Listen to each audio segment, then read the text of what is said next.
Alright, what's up everybody, Z155 here, and today I am back with some more Pokemon Black 2 Dark Monotype walkthrough, and today, you know what it's time for. We're headed into the Castelia Sewers, we're gonna make it happen.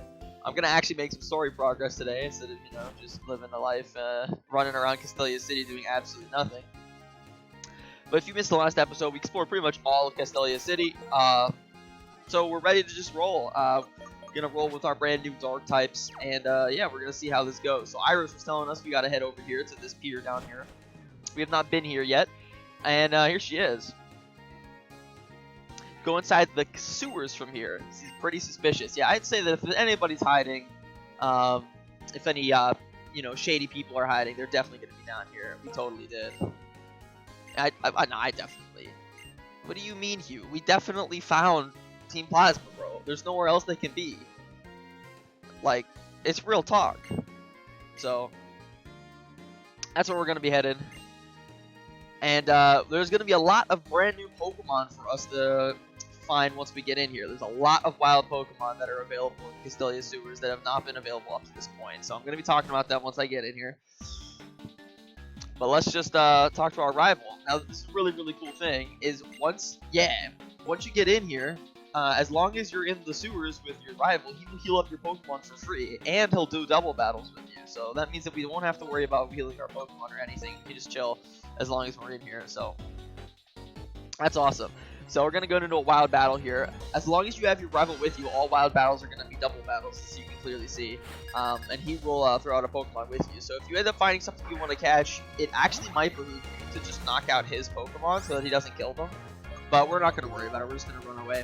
I'm going to talk about the wild Pokemon you can find in this area real fast. So first off is Rattata. It's an old returning favorite from Generation 1. It's just a normal type. We've seen a lot of normal types up to this point that are really that outclass it by like a massive amount. It's okay. It's definitely has, like, if it has hustle, it's definitely pretty good. If it has guts, it's pretty good. And it also has like decent attack, decent speed. But the thing is, like, you could have caught Lillipup at this point. If you're playing White 2, you have access to Minccino right now, although I still recommend you wait on catching Minccino. And Minccino, like, is infinitely better in terms of normal types. Like, as soon as we get to the point that I was mentioning before, where you can catch like a significantly better Minccino, it's just way better. So there's not really a good reason to catch Rattata, but it's not terrible. It's, like I said, got a good attack, so I definitely just give it a, I don't know. I'd say just give it like a C-. It's definitely way worse than a lot of normal types we have access to at this point. Like, and there's gonna be more normal types that outclass it pretty soon here too. So, gonna battle this guy real fast. The next Pokemon that you can catch in here, as we've been seeing every single time pretty much, is Zubat. Zubat is a flying and poison type. It's actually pretty solid. The big thing about Zubat that makes it pretty good is that it's really fast, and it actually has access to some pretty decent moves, even though it's just even though it's a poison type. I've mentioned before how I don't think poison types are very impressive, especially not in this game. But it definitely has access to some decent ones. Oh, that's actually gonna sting. Yikes. This assurance should kill though. Yeah, we're good. Alright, cool. But yeah, it definitely has access to some decent moves, especially once it evolves. It evolves pretty early, level 25 into Golbat, and then Happiness into its fully evolved form Crobat. So it actually ends up being pretty good. The main problem that I have with Zubat is that not only have we seen a lot of flying types up to this point, both in Black 2 and White 2, you have a flying type that's coming up like really soon, like in the next area, a special flying type that is just way better in every way than anything that Zubat really can come across, like it can even come close to. And like I said, we've already seen P-Dub, which I think is a better Pokemon anyway, like already. So in my opinion, I say Zubat is only I, so I give it a B-. The next Pokemon that you can catch in this area is Grimer. We saw it in the Poison type gym. Another pure Poison type similar to Coughing that we saw earlier, except this time, instead of having good physical defense, it has good special defense. It's very similar pretty much in every way to Coughing, so I gave it a very similar rating. I think that Coughing and Grimer are effectively the same in terms of quality. The only thing that I think is that I think that because Grimer is not immune to ground type attacks, because it does not have Levitate, obviously, I say that that Grimer's probably worse than Coughing. So I give it a C- instead of a C, but they accomplish a lot of the same things. Having access to decent dark type moves and stuff. So, looks like there's a hidden item down there, but I'll get there later. And then we've got some more Pokemon that are going to be available in an area we're going to have access to pretty soon here, but I'll talk about them when we get there. So, other than that, we're just going to keep on rolling. There's some trainers we can fight while we're down here, while we're looking for Team Plasma. And there's definitely a lot of hidden items down there that I want to have access to, but I'll find them eventually.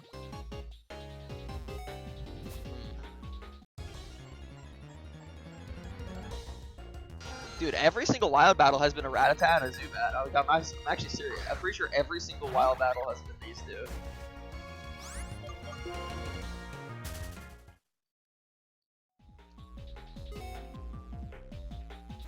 Uh-oh. Is this actually a dead end? Are we really out here with dead ends?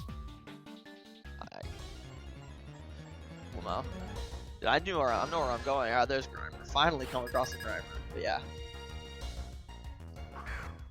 This place is kind of funny. It's just full of a bunch of Gen 1 Pokemon. You'd think that they would have more, you know, Pokemon from Unova down here, but all these are just Gen 1 Pokemon. So we're gonna head up here. And if you talk to this doctor, once we get past this wild battle here, might put on a Repel. Not sure. Now that I've shown off the double battles, the wild double battles, and all the wild Pokemon in this area, I might just throw on a Repel, but we'll see. But if you talk to this doctor, if you battle him, or if you talk to him anytime after battling him, he will actually heal your Pokemon. Whenever you have Hue with you, it doesn't matter. So it's actually okay to just, you know, run around with low HP as long as you have Hue with you, because he'll heal your Pokemon. Anytime after Hue leaves, you can still talk to this guy while you're down here, and he'll heal your Pokemon, which is really, really nice. Now, I'm actually afraid of what this thing's gonna do to me. It's just gonna go for Swing Shot. I don't really want to die to Razor Leaf. I wanted to size up my damage and Assurance. But if it uses Razor Leaf or like Bug Bite or something, I'm probably just gonna die, so I'm just gonna swap. Going to my my brand new Scraggy here. Yeah, this Bug Bite is gonna do a lot less to Scraggy than it would have done to my Sandile. So we're just gonna hit this thing with a Rock Smash. I don't know why I clicked Rock Smash. It's not very effective. Brain fart. I was thinking about how a Sandile is a dark type, so I was like, yeah, Rock Smash. No, that's definitely not a dark type. We're gonna click Feint Attack here after taking this Razor Leaf because I'm brain damaged. And just kill off this Sandile here, or Sandile Sawaddle real fast. Jeez, dude, Sandile on the mind. But yeah, anytime after your rival leaves, you just talk to this guy. You should go full. So it means you can continue exploring this place even after Hugh leaves your side. Yep, as you just mentioned. So I'm gonna pick up this item, which is an absolutely insane item, by the way. The Leftovers. This item restores a 16th of your HP at the end of every single turn. So if you put it on a Pokemon who has decent bulk, it actually just makes it so that it just regenerates your HP, which is super, super awesome. I'm probably gonna end up putting that on a Pokemon at some point here, but for now, I'd rather just keep the Amulet Coin and the what item do I have on my Scraggy? Scope Lens, just for now. So this lady is talking about if you show her poison type Pokemon, she'll actually give you medicine. So she's gonna give you an item based on how many poison type Pokemon she's seen. And so every day she'll give you a healing item based on the poison type Pokemon that she sees. So that's pretty cool. But yeah, so just get a free potion for walking in there. Yeah, I think I'm gonna throw on a Repel after this. But yeah, the Leftovers is a really, really powerful item. The thing about it though is that whenever our Pokemon are low level like this, it's not really that worth it to have Leftovers on them, because it's not going to regenerate that much HP. Like the value of the amount of HP that you regenerate is quite low. Obviously, considering, you know, I only have, what, 50 HP on my Scraggy, so I'm only going to be restoring like 2-3 HP every single tick, which is not that much. Whereas later in the game, whenever I have, you know, a couple hundred HP, that's whenever Leftovers are going to start healing for like 10, 20. So this room is empty, but if you want to come in here, you can take a look. This room will not be empty eventually, so I'll obviously be coming back whenever it inevitably has stuff in it. But I just wanted to show that off. But yeah, if you want to end up catching one of these Pokemon in the wild battles, as long as you have Hugh with you, I highly recommend that you actually target his Duat, because after you knock it out, he won't be able to target the wild Pokemon, making it easier for you to catch them. Because in our current state, if you he'll just attack the wild Pokemon indiscriminately. So if you want to catch like a Zubat, for example, not only will you have to knock out the Grimer so you can throw a Pokeball at the Zubat, but you also will have to worry about Duat knocking them out. So it's actually not that bad of an idea, especially since he doesn't retaliate. So I'm going to come up here and grab this item, which is a rare bone. It's an item that can be sold at a high price in the shops, especially Maniacs. Now, you will notice that there's a lot of water around here. It's actually easier to explore the Castelia Sewers whenever it is of a different season, because the water level will actually go down. And I will be showing that off when the water level does go down. I might end up changing my game clock, we'll see, if I want to do that. But for now, I do want to get some story progress done, so I think I'm going to be done exploring this place for now. We'll be back later. And yeah, I'm pretty sick of these wild battles, like real talk. This is getting kind of ridiculous. I've always known that the Castelia Sewers is kind of prone to you just getting wild battles every freaking 5 steps, but this is getting ridiculous. So I'm going to throw on a Repel. This is why I bought some of those.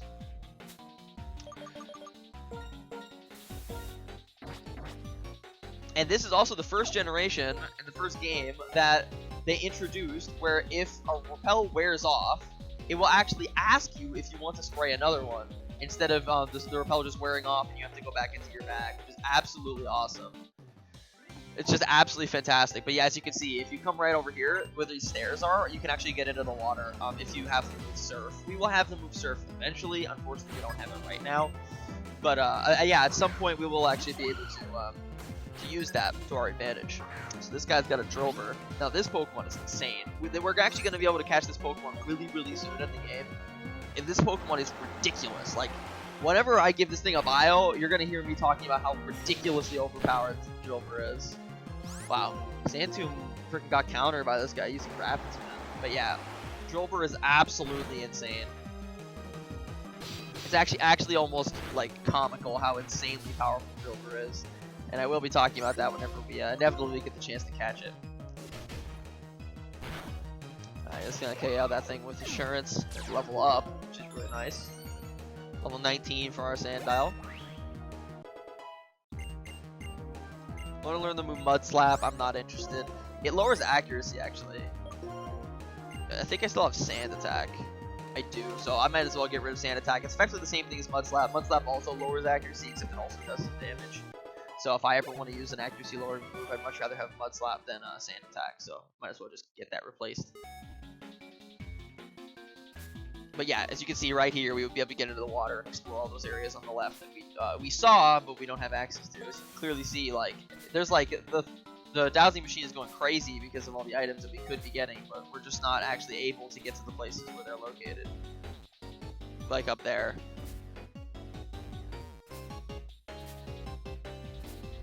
So I'm definitely gonna have to come back here whenever I have Surf. But as you can clearly see, we have located Team Plasma. So first we're going to grab this item, which is Twisted Spoon. It increases the power of Psychic type attacks when you use them. And here we go, Team Plasma. So, hey! What do you want? Team Plasma, you villains! Yep. They're going to liberate Pokemon. Nah, they're just thieves. And we're going to, yep, let's do this. We're going to have a nice battle against Team Plasma here. We're going to kick their butt, show them what's up. Just like the wild battles around here, we're gonna have a double battle with our rival here. And they actually are showing off the Pokemon that I've been using, Scraggy and Sandile. They've got good taste.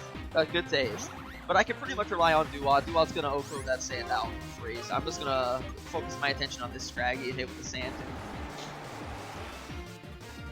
But I can rely on my rival to just click the Razor Shell and just one-shot this Sandile. So I'm gonna go for Headbutt. Why are you targeting me, bro? That did some serious damage. Scraggy's out here. We're just gonna click Sandtomb again because Assurance is gonna do nothing since it quad resists. Do some damage to this Scraggy, and Duat should be able to pick up the KO with Razor Shell. So there goes Scraggy. Really showed those Team Plasma idiots what's up. Am I right? Idiots. really tough, but whatever, we got the Pokemon we need, now we flee. Yeah, run away like little babies. And meanwhile, we're gonna meet somebody who's telling us we shouldn't chase after them. It's actually the gym leader, Berg. Yep. Yeah, and he says that he's already explored past here, but we're gonna go there anyway, even though we're not gonna be chasing Team Plasma. Yeah, he's talking about how the gym leaders fought Team Plasma 2 years ago. And we're going to get the HM for Strength, which is actually really, really nice. It allows us to move huge boulders, and it's a decent normal type move. So I will end up teaching that to one of my Pokemon eventually, but I'm not worried about it right now.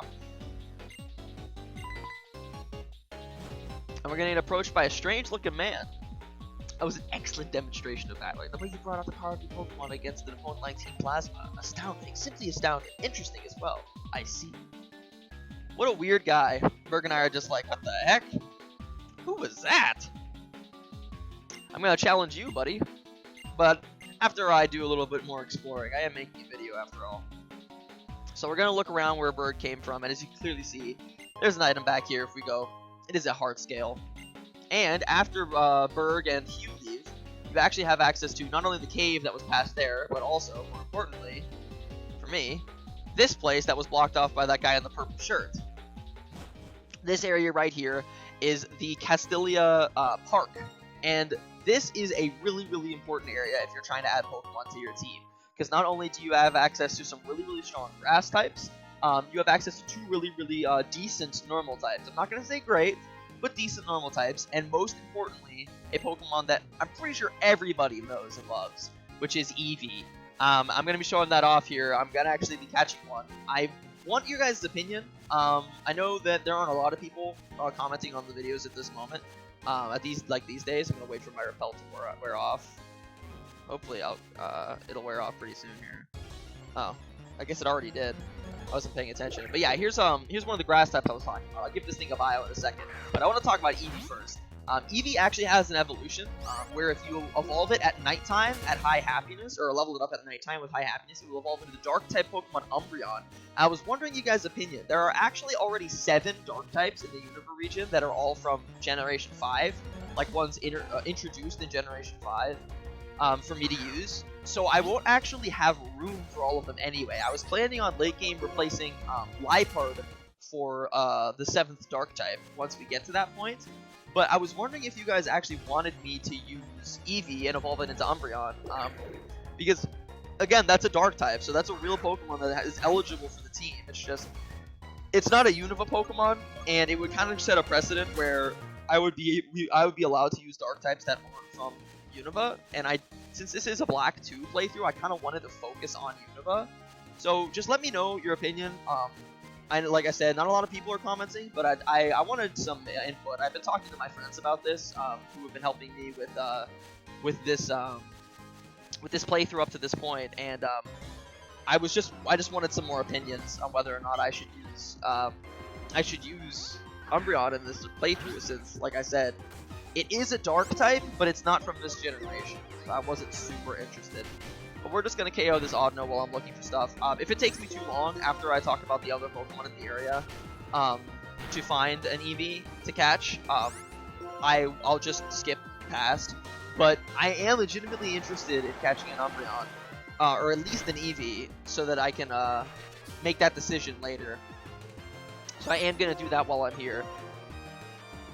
But first off, I want to talk about all the Pokemon that can be caught in this area, and why not start with Eevee. So Eevee is a Pokemon that is special, because not only is it just good by itself, it's a decent Pokemon, because it has like great flexibility and all of its evolutions are good in their own way. It can evolve in this generation into 7 different Pokemon.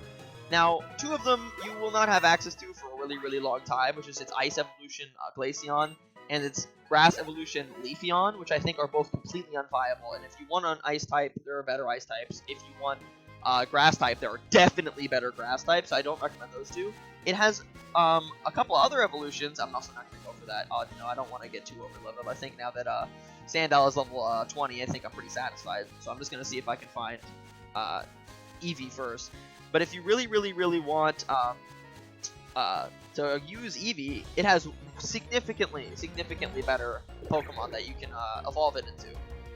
It has, if leveled up, during the day with high happiness, it evolves into Espeon, which is Psychic type, with great special attack and great speed, and it's actually a good Psychic type to use. There are some decent Psychic types in this generation, but a lot of them are slow, so you might struggle using them because they might just get outsped by more powerful Pokemon and killed in one hit with Dark type moves, since a lot of Pokemon in this generation learn Dark type moves. So Espeon is actually a good choice if you want a fast Psychic type. Then we obviously have the Dark type that I was mentioning before, when leveled up at night with high happiness, Umbreon. And it's actually a fantastic defensive Pokemon. It's huge defensive stats. It has decent speed for a tanky Pokemon too. And like I said, it's a Dark type, so it ends up being really, really strong against Psychic types. So it's actually a decent choice if you want to use one. I'd say it's one of the worst for in-game purposes, but it's definitely pretty solid, and it's a good user of a lot of different status moves. Ooh, there's one! Okay, alright, we're gonna catch this. Then, the next Pokemon that it can evolve into is going to be the Water-type Pokemon, Vaporeon, when exposed to a Water Stone, which we're gonna actually come in contact with pretty soon here. As a Vaporeon, it again got decent bulk, but it's got some solid speed and some really great special attack, and it's always important in Pokemon games to have a Water type on your team. Not only so it can learn the move Surf, so that you can move around out of battle, but also because Water types are just fantastic offensively. So I highly recommend using that. The only other one I'd highly recommend is the Electric type, Jolteon, when it's exposed to a Thunderstone. Jolteon also is blazing fast, and this is probably one of the more powerful special attackers out there. And the reason why I recommend it is because, like I said before, with all kinds of electric types that I've mentioned already, electric types are insane. Elekid, Magnemite, I said both of them are insane, and I stand by it with Jolteon. And I'd say that Jolteon, other than Magnemite, is probably the best electric type we've seen. I do think that Magnezone is a little better, but Jolteon is absolutely fantastic, and for a fast electric type, you can't get much better, at least for now. So I highly, highly recommend that one. The other evolution, the Fire-type Pokemon Flareon. The main issue is that it's a physical attacker and it doesn't get access to that many good physical attacks, which is a real problem. But it is good still. Don't get me wrong. Like I said, fire types also. Whenever I pick Tepig, I'd say that fire types are one of the more better offensive types overall. And other than Growlithe, we haven't really come across any fire types in this generation yet. So I do recommend it. It's just unfortunately, you do already have access to Growlithe, which I do think is better than Flareon, and the thing is, like I said, Flareon doesn't get access to that many good fire-type attacks that are physical until, because unfortunately there just aren't that many fire-type attacks that exist at this point. I really don't want this thing to die, so I think I'm just going to hit it. Headbutt shouldn't kill it. Headbutt plus some Mud Slap. This should be enough. Yeah, that did like peanut damage. And so this headbutt shouldn't kill it. Yeah, we're good. That was even a crit. Alright, so we're gonna go out and catch this. But overall, because of the fact that Eevee has 3 really, really, really viable forms, 2 decent forms, and then also the ability to also evolve into Glaceon and Leafeon if you really want to. The 3 good ones being Vaporeon, Jolteon, and Espeon, and then the 2 decent ones being Umbreon and Flareon. There's really nothing. If you just have a hole in your team, you can almost guarantee that Eevee is going to be that Pokemon to fill in. Everybody knows how good Eevee is. So I am going to catch this. Like I said, I want you guys' opinion. Let me know. Do you think that I should use Umbreon on my team? Because if you guys want me to, I will. Like, I'm down. So now we can finally move on to the other Pokemon you can find in this area. The first one being Skitty, which is available only in White 2. It's another pure normal type Pokemon. And it's pretty decent. The main issue is that, again, we've already seen a ton of pure normal type Pokemon, and this one is definitely not that great. It has access to very similar qualities as Machino, and so I pretty much say, unless you really, really like Skitty particularly, to just pick that. You've seen better normal types already. Like, every normal type we've seen other than, like, Patrat is better. So I'd definitely give it a C-, similar to Rattata. It's just not that good. I honestly think Rattata is better than Skitty, so, like, D+ really for Skitty, but C- because I'm nice, and I don't think it's that bad. So I'm going to nickname Eevee later. I'll probably give it a nickname if you guys end up saying I should use it, and then I'll start training it up, try to get happiness up so it evolves into a dark type as soon as possible. The next Pokemon that you can catch only in Black 2 is Buneary, which is we've seen already. Buneary is a pretty decent normal type. It's got way higher attack than Skitty does, and it's pretty solid. The main thing about Buneary is that, again, we've seen better normal types already, and we're gonna, if you want to use a normal type, you've already seen better Pokemon. You have access to better ones in the future. So again, its main problem is that it just has really weak competition because it's a pure normal type and it's not that great, but it's definitely okay. Too bad it doesn't have a Mega Evolution in this game. That comes next generation, but it's definitely okay, so I give it a C. It's definitely better than things like Rattata and Skitty, but not by much. And then we get into the actually important ones I wanted to talk about, which are the grass types you can catch in this area. In Black 2 only, you can catch Cottonee, which is an okay grass type. It's pretty fast. It has access to some decent abilities and some decent moves. The main thing about Cottonee that's kind of weak is that even though it's really, really fast and has access to flying type attacks, it has access to grass type attacks, it turns into a fairy type next generation, so it's just weaker in this generation than it is in the next one. It's kind of unfortunate that it's not as good as it will be next generation, but there's nothing particularly horrible about it, but it's just not that great, and it's worse than its counterpart in this area. But it's definitely not bad, especially if you want the grass type. It's just pure grass types. They need something particularly unfair about them in order to be really strong, so I give it a C+. However, Petilil, which you can catch only in White 2, which is also available in Black 2 if you just wait a little bit until its trade becomes available, I think is significantly better. The great thing about it is that it has access to the move Quiver Dance. Now, there are not a lot of Pokemon out there who have access to the move Quiver Dance, and Quiver Dance is absolutely insanely broken. It just makes it so that even though Petilil into Lilligant is really, really similar to Whimsicott, it's just not even close. If you want a grass type, why would you ever pick Cottonee over Petilil whenever Petilil has access to a move that increases special attack, special defense, and speed all by one stage for free? It turns Petilil into an absolute monster. You click Quiver Dance and you click Petal Dance and you win the game. This Pokemon is ridiculous, especially after Petal Dance got buffed in this generation. This Pokemon is ridiculous, and I recommend it more than like any grass type we've seen up to this point. Even Snivy. Like, it is ridiculous, but unfortunately, again, it is just a pure grass type. It doesn't have the greatest coverage in the world, but it's definitely solid, and you do have access to it in Black 2 if you just wait a little bit for its trade to pop up. So I give it a B. It's definitely solid, but the big Pokemon I wanted to talk about is going to be Eevee. So let's check out our Eevee really fast. Sassy nature. That's actually pretty good. That's actually probably the type, or the one of the natures I wanted. Because I want this thing to be a defensive Pokemon if I turn it into an Umbreon, and its speed doesn't matter if I'm going for that, so that's actually pretty solid. So like I said, just let me know if you guys want me to use Umbreon, just let me know. I'll pop an experience share on it, I'll run around, I'll try to get its happiness up, and I'll evolve it into an Umbreon. But if you guys really don't want me to focus on Generation 5 Pokemon for this game, just tell me. Like I said, I am super down with only using Dark types from Gen 5. There are some fantastic Dark types that we haven't even come across yet. We're going to be adding another one pretty soon to our team. So I highly recommend that if you guys want me to use Umbreon, just leave a comment.